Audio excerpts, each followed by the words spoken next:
هالكفت عاشوراء هزن أمني العراقي وباريكاريا ميليشيات شيعان وحشد شعبي وباراسيون آزاد كرنا بيجي دست بكرن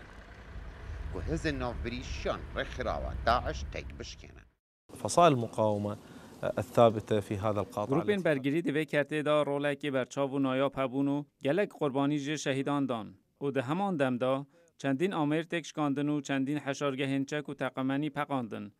و نیزی 3000 تروریست کشتن و هر وسا او گروپین بیانی اوین قفقاز و چیچان و افغان هاتبون بوناوان دوی دوره دا هبون هر وسا سوریجی آماده ببونو کارن تیروری انجام دادن. لچارچوبه و اپراسیون دا هزن عراقی پاریکاریا حشد شعبیشان داویا شرک تند و دجوار پالاوگه ها بیج دست رخراوة داعش الرزگار بکن.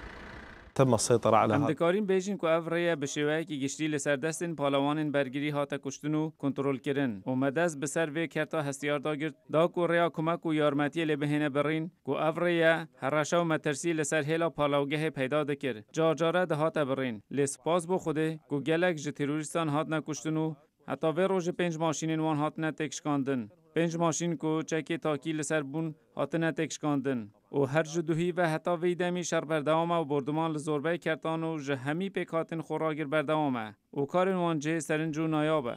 الدور بهن ودانا كاكل شركرن حشدين شعبي رادگهين كود آماده باش يگانا سر رای كود دجمنن وان بزاوا خودكن دا كوري روا شريب كور. شاركت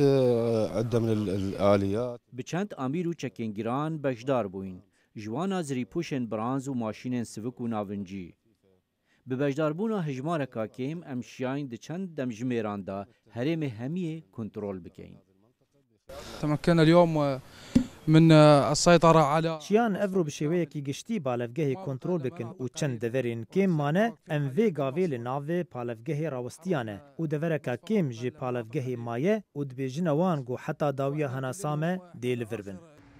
باجر که بیجی هاتا کنترول کرن لهزن شیعان وقت مانو نمانه کتفین بو همی جانه دیار بکن که آماده نه رخراوة داعش لعراق لناو ببن نخواست ما کل وید داویه دا هاو پیمانی روسیا و ایرانه هاری کاریاوان دکن دا که سرکفتن بدست ببینن. سلام مرمی دنگی امریکا باجر که بیجی